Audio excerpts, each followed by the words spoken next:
through the external circuit, electricity is generated continuously as long as the fuel and the oxidant are continuously and separately supplied from to the electrode. जैसे electrode को hydrogen और oxygen की supply होती है, hydrogen का क्या होता है, ऑक्सीडेशन हो जाता है।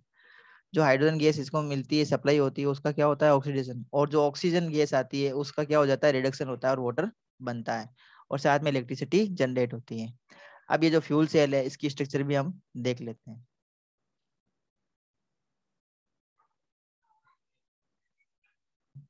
सबसे पहला इसका एडवांटेज है, सबसे ज्यादा अमाउंट में एनर्जी प्रोड्यूस करता है, high efficiency of energy conversion, first point. Second, pollution बहुत कम है, नहीं के बराबर है pollution, and less thermal pollution, गर्म भी नहीं होता cell. Fuel cell power can reduce expensive transmission lines and minimize transmission losses of a distributed system. फिर है fuel cell gas gives excellent method for efficient use of fossil fuel, hence save fossil fuel. तो आने वाले time में ये hydrogen cell और जो fossil fuel है ना, सॉरी ये फ्यूल सेल, इसका बहुत ज्यादा यूज होने वाला है। Fuel cells are less polluting, बहुत कम पोल्यूशन करते हैं।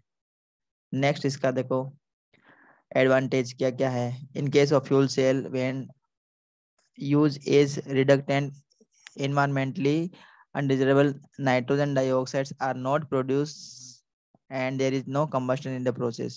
Hydrogen oxygen fuel cell produce drinking water of the potable quality, पीने वाला पानी बना देते हैं ये हाइड्रोजन ऑक्सीजन फ्यूल सेल। इससे हमें क्या निकले, इससे क्या मिलेगी, हमें इलेक्ट्रिसिटी तो मिलेगी, साथ में हमें क्या मिलेगा, पोर्टेबल वाटर भी मिलेगा।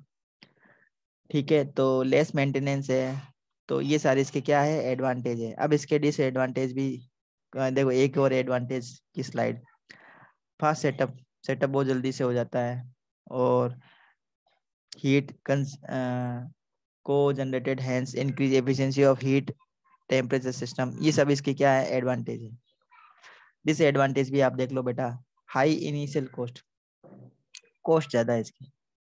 Life time of the cells are not accurately known, मतलब इसकी लाइफ टाइम कितनी होगी फ्यूल सेल की, इस फ्यूल सेल की लाइफ टाइम कितनी होगी ये हमें पता नहीं रहता है पहले से।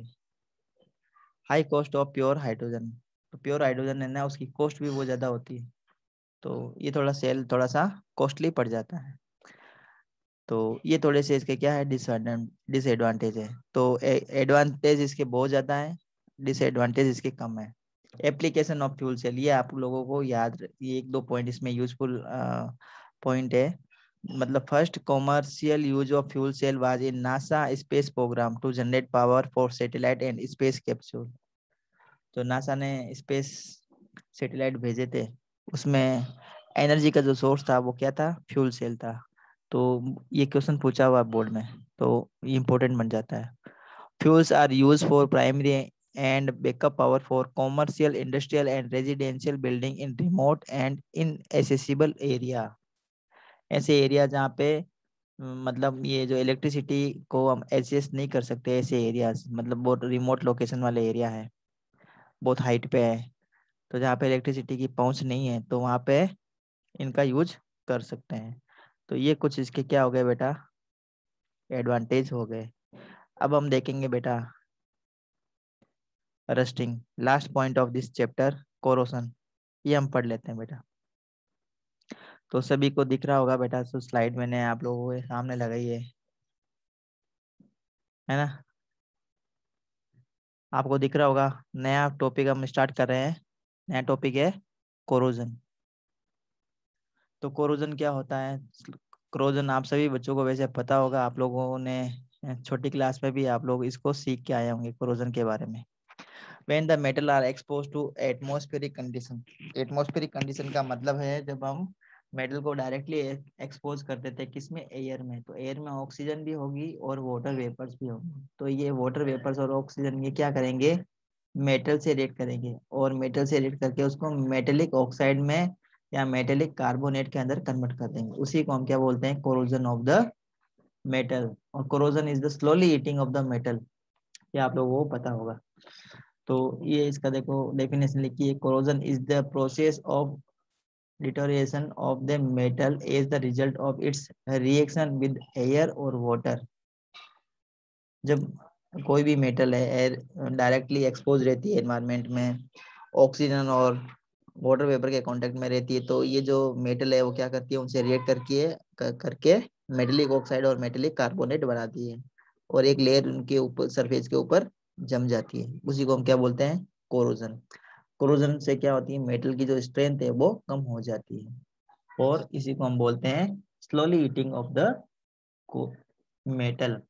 कौन कौन से फैक्टर है जो इसको अफेक्ट करते हैं?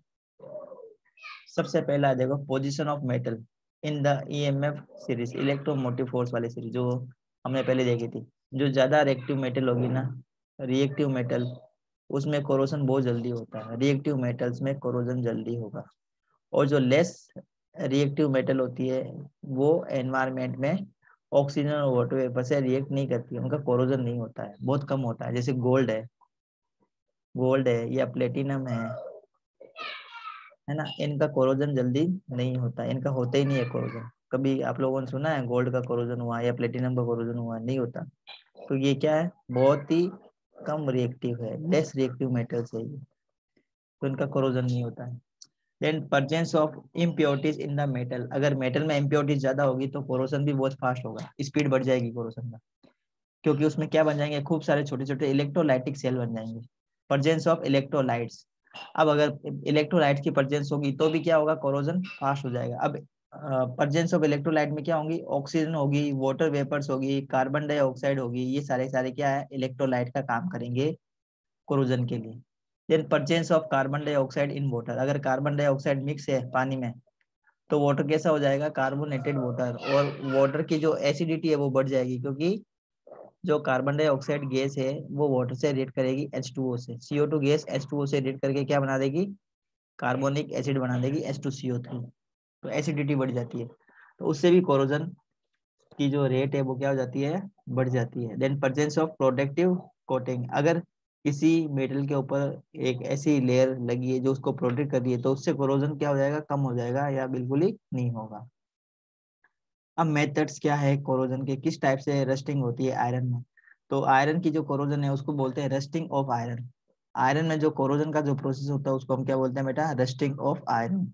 आप लोगों ने देखा भी होगा आयरन के आर्टिकल्स जो वो बहुत दिनों तक डायरेक्टली एयर के कांटेक्ट में रहते हैं, एयर के एक्सपोज में रहते हैं, तो ऑक्सीजन और वाटर वेपर्स जो एयर में मौजूद होती है उससे वो रिएक्ट कर लेते हैं और आयरन की सरफेस पे एक ब्राउन कलर की कोटिंग आ जाती है, एक लेयर आ जाती है, जिसको हम क्या बोलते हैं, रस्टिंग ऑफ आयरन। उससे क्या होता है, आयरन की जो स्ट्रेंथ है वो कम हो जाती है, वीक हो जाते हैं आयरन। तो electrochemical theory of the rusting क्या क्या, देखो क्या है electrochemical theory. The phenomenon of corrosion can be explain with the help of electrochemical theory. अब इलेक्ट्रोकेमिकल थ्योरी क्या है, जो अगर मेटल के अंदर क्या होगा बेटा, अगर मेटल के अंदर इम्प्योरिटीज है, मेटल में अगर इम्प्योरिटीज है, अगर कोई भी आयरन का आर्टिकल है उसमें कुछ ना कुछ इम्प्योरिटी होगी, प्योर फॉर्म में तो बहुत कम मिलता है, अगर प्योरेस्ट फॉर्म में अगर आयरन होगा तो उसमें रस्टिंग नहीं होती, इस बात ध्यान देना बेटा। अगर आयरन का जो आर्टिकल है उसमें कुछ इम्प्योरिटीज है तो उसकी वजह से क्या होगा, उसमें खूब सारे छोटे छोटे इलेक्ट्रोकेमिकल सेल बन जाते हैं, और इलेक्ट्रोकेमिकल सेल बनने से उसमें एनोड और कैथोड का भी फॉर्मेशन हो जाता है। तो देखो किस टाइप से होता है, इसको हम सारा डिटेल में देख लेते हैं। देखो ध्यान से देखेंगे, it is believe that non uniform surface of metal और impurities present on the iron behave like a small electrolytic cell, electric cell. तो इलेक्ट्रोलाइटिक सेल का काम करेंगे, जिसको हम बोलते हैं corrosion couple. In the presence of water containing dissolved oxygen and carbon dioxide, a film of moisture with dissolved CO2 constituent electrolytic solutions covering the metal surface at various place। तो देखो क्या होता है, सबसे पहला जो आयरन होता है, जो आयरन वो क्या करता है, एनोड का काम करेगा। आयरन जो हो गया इसमें एनोड का काम करेगा, और जो इसमें इम्प्योरिटीज होती है वो कैथोड का काम करती है, ये बात आप लोगों को ध्यान देनी है। तो आयरन के ऊपर क्या काम होगा, जो आयरन होगा वो एनोड का काम करेगा, आयरन का क्या होगा बेटा, ऑक्सीडेशन होगा, किसमें कन्वर्ट होगा, Fe+2 में कन्वर्ट होगा, ये Fe+2 में, और 2 इलेक्ट्रॉन ये क्या करेगा, रिमूव करेगा। अब ये जो 2 इलेक्ट्रॉन ये दे रहा है, जैसे ये आयरन है, ये आयरन किसमें कन्वर्ट हुआ, Fe+2 में, 2 इलेक्ट्रॉन बाहर निकाल दिया। अब ये आयरन Fe2 तो आ जाएगा इस सरफेस के ऊपर। अब ये जो 2 इलेक्ट्रॉन दिए, ये 2 इलेक्ट्रॉन चले जाएंगे कहाँ पे, 4H से रिएक्ट करने के लिए। 4H का मतलब है जो वाटर में H+ आयन होते हैं उससे रिएक्ट करेगा। तो the electrons go to another spot on the metals and reduce atmospheric oxygen to the water in the presence of H+ ion. तो H+ आयन की प्रेजेंस में H+ आयन कहाँ से आएंगे? इम्प्योरिटी में से आएंगे। अभी जो H+ आयन है, देखो बेटा ध्यान से देखेंगे, the H+ ion obtain either from the water or from the acidic substance। Acidic substance मतलब जो कार्बन डाइऑक्साइड है पानी में मिली हुई घुली हुई, उससे क्या आएंगे? H+ आयन मिलेंगे हमें। तो कार्बन डाइऑक्साइड तो हमें पता है बेटा एटमोसफेयर में होती है, वो वाटर से रिएक्ट कर लेती है और वाटर से रिएक्ट करके क्या बना लेती है? H2CO3 बना लेती है, कार्बोनिक एसिड है ये कार्बोनिक एसिड क्या करेगा? ये डिसोसिएट होगा किसमें? 2H+ में और CO3 2- में। अब ये जो H+ आयन है, ये H+ आयन जो कार्बोनिक एसिड से हमें मिल रहे हैं, ध्यान देंगे बेटा, ये ऑक्सीजन से रिएक्ट करेंगे, ये एटमोस्फेरिक ऑक्सीजन से रिएक्ट करेंगे। ये 4 इलेक्ट्रॉन ये कहाँ से आए बेटा? Fe+2। Fe किस में कन्वर्ट हुआ? Fe+2 में। तो इसने 2 इलेक्ट्रॉन दिए, तो यहाँ पे अगर हम 2 ले लेंगे तो यहाँ पे आ जाएगा 2 और यहाँ आ जाएगा 4। तो ये 4 इलेक्ट्रॉन आए हैं यहाँ पे आयरन से। ये क्या करेंगे? इसको कन्वर्ट कर देंगे वाटर में। अब इसकी ओवरऑल अगर इसकी रिएक्शन देखें, redox reaction, oxidation half cell, ये बना था reduction half cell. Oxidation half cell में आयरन क्या हुआ था बेटा? ऑक्सीडाइज हो गया था। फिर रिडक्शन भी हुआ था इसी सेल में, रिडक्शन हुआ था मतलब जो 4 इलेक्ट्रॉन, ये जो इलेक्ट्रॉन रिमूव हुए थे यहाँ से 2 इलेक्ट्रॉन, मतलब इसको अगर हम 2 से मल्टीप्लाई करेंगे तो ये हो जाएगा 4 इलेक्ट्रॉन। तो ये 4 जो इलेक्ट्रॉन है वो कहाँ जाएंगे? 4H से रिएक्ट करेंगे। अब ये 4H कहाँ से आए? ये आए बेटा कार्बोनिक एसिड से। अब कार्बोनिक एसिड कैसे बनेगा? कार्बन डाइऑक्साइड जो गैस होती है वाटर में और जो वाटर वेपर्स होती है वो आपस में रिएक्ट करेगी, वो दोनों आपस में रिएक्ट करके क्या बना लेगी? ये कार्बोनिक एसिड बना लेगी, H2CO3। ये कार्बोनिक एसिड है, ये बनाएगी। अभी ये जो 4H+ है ये यहाँ से आए कार्बोनिक एसिड से 4H+, और इससे आए हैं इलेक्ट्रॉन +4 इलेक्ट्रॉन। ऑक्सीजन हमें पता है होती है एटमॉस्फेयर में मौजूद, तो इससे रिएक्ट करके क्या बना लिया इन्होंने? वाटर बना लिया। ये हो गया रिडक्शन। अब ओवरऑल सेल रिएक्शन को लिखेंगे तो इस टाइप से हम इसको दोनों को ऐड करके लिख देंगे। तो इसके लिए देखो ऑक्सीडेशन पोटेंशियल, इसका रिडक्शन पोटेंशियल दे दिया, देखो यहाँ पे इसका रिडक्शन पोटेंशियल दिया है, इसका यहाँ पे ऑक्सीडेशन हो रहा है ना, तो इसका रिडक्शन पोटेंशियल दे दिया -44 वोल्ट। इसी टाइप से इसका रिडक्शन पोटेंशियल दे दिया, यहाँ पे रिडक्शन हो रहा है, वो H4H का क्या हो रहा है? रिडक्शन हो रहा है, तो इसका रिडक्शन पोटेंशियल दे दिया -1.26।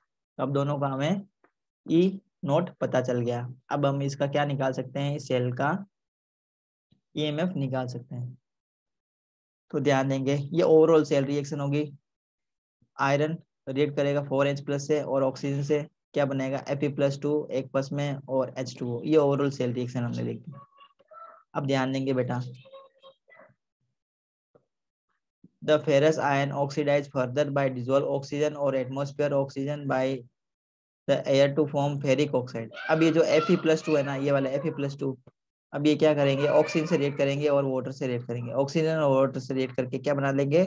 फेरिक ऑक्साइड बना लेंगे, Fe2O3+4 8H+। अब ये 8H+ क्या करेंगे? वापस कार्बन डाइऑक्साइड से रिएक्ट करके क्या बना लेंगे? कार्बोनिक एसिड बनाएंगे और ये प्रोसेस कंटिन्यू ऐसे चलता रहेगा। ये Fe2O3+ वाटर एक्स अमाउंट में वाटर के मॉलिक्यूल, और ये रस्ट का फॉर्मूला बन गया Fe2O3.XH2O। ये रस्ट का फॉर्मूला बन गया, ठीक है। अब इसको प्रिवेंशन कैसे करें? तो सबसे पहला मेथड है इसका बैरियर मेथड। तो बैरियर मेथड बहुत सिंपलेस्ट मेथड है बेटा प्रिवेंट करने का रस्टिंग को। रस्टिंग से बहुत ज्यादा नुकसान होता है, बहुत बड़े बड़े जो पुल होते हैं उसमें रस्ट लग जाती है तो उसकी स्ट्रेंथ कम हो जाती है, वो टूट भी जाते हैं कई बार। अब इसको कैसे हम प्रिवेंट करेंगे रस्टिंग से? One of the simplest method, सबसे सिंपलेस्ट मेथड क्या है? The surface is coated with the paint. Iron की जो भी सरफेस है उसको उसके ऊपर पेंट कर देंगे, तो पेंट करने से क्या होगा? रस्टिंग नहीं होगी। The surface is protected by applying a thin film of oil और ग्रीस। या तो ऑयल अप्लाई कर देंगे या फिर इसके ऊपर ग्रीस लगा देंगे। किसके ऊपर? आयरन आर्टिकल के ऊपर, तो उस पे रस्टिंग नहीं होगी। या तो इसके ऊपर कोई पेंट कर दो, जैसे रेड ऑक्साइड का बहुत सारे पेंट आते हैं आजकल मार्केट में मिलते हैं, आयन ऑब्जेक्ट पे करने से उनमें रस्टिंग नहीं आती, या उसके ऊपर एक ऑयल की लेयर लगा दो या फिर ग्रीस की एक लेयर लगा दो। ऑयल या ग्रीस की लेयर लगाने से क्या होगा, आयरन आर्टिकल डायरेक्ट ही एयर के कांटेक्ट में नहीं आएंगे, मॉइस्चर के कांटेक्ट में नहीं आएंगे। जैसे ये आयरन आर्टिकल है, इसके ऊपर हमने एक फिल्म लगा दी, थिन लेयर लगा दी, किसकी, या तो ऑयल की लगा दी या फिर हमने ग्रीस की लगा दी, तो या फिर हमने क्या कर दिया, पेंट कर दिया, तो ये जो सरफेस है वो डायरेक्टली ऑक्सीजन और वाटर वेपर के कांटेक्ट में नहीं आएगी, तो रस्टिंग नहीं होगी। सेकंड इम्पोर्टेंट मेथड है रस्टिंग से प्रिवेंट करने का, उसे हम बोलते हैं सेक्रीफिशियल प्रोटेक्शन। तो सेक्रीफाइस एक मेटल होती है, मतलब ऐसी मेटल जिसकी रिएक्टिविटी आयरन से ज्यादा है।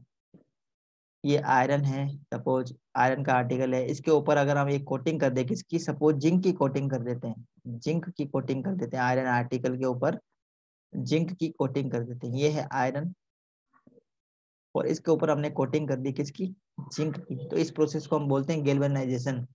और ये मेथड कौन सा हो गया, सेक्रीफाइसल प्रोटेक्शन हो गया। इसमें क्या होगा, जब भी ऑक्सीडेशन होगा तो ये जिंक क्या करेगा, अपने इलेक्ट्रॉन को लूज करके किस में कन्वर्ट हो जाएगा, Zn+2 में कन्वर्ट हो जाएगा। मतलब जिंक जो है वो इस आयरन को प्रोटेक्ट करेगा, आयरन की रक्षा कर लेगा। ये जिंक खुद क्या हो जाएगा, ऑक्सीडाइज हो जाएगा और सॉल्यूशन में डिजोल्व होकर खत्म होने लगेगा धीरे धीरे, लेकिन ये क्या कर लेगा, ये आयरन को बचा लेगा, इसका बचाव कर लेगा। तो ये सेक्रीफाइसल प्रोटेक्शन है। तो समझ में आया होगा आपको बेटा सेक्रीफाइसल प्रोटेक्शन क्या होता है। तो इस प्रोसेस को हम बोलते हैं गैल्वेनाइजेशन भी बोलते हैं। Zinc is commonly used for coating iron surface, this process is called galvanisation. सभी बच्चों को पता होगा। रिएक्शन क्या होती है, देखो रिएक्शन होगी Zn, जो जिंक है वो किस में कन्वर्ट हो जाएगा, दो इलेक्ट्रॉन देके ये Zn+2 में कन्वर्ट होगा। ठीक है, तो ये इसमें रिएक्शन चलती है। तो आप लोगों को समझ में आया होगा बेटा किस टाइप से ये प्रोसेस होता है। तो एक और है बेटा एंटी रस्ट मेटेरियल। अगर एंटी रस्ट सॉल्यूशन अगर हम यूज करते हैं आयरन आर्टिकल के ऊपर, तो भी हम उसको प्रिवेंट कर सकते हैं, उसको बचा सकते हैं। तो कुल मिला के हमारा चैप्टर कंप्लीट हो गया बेटा।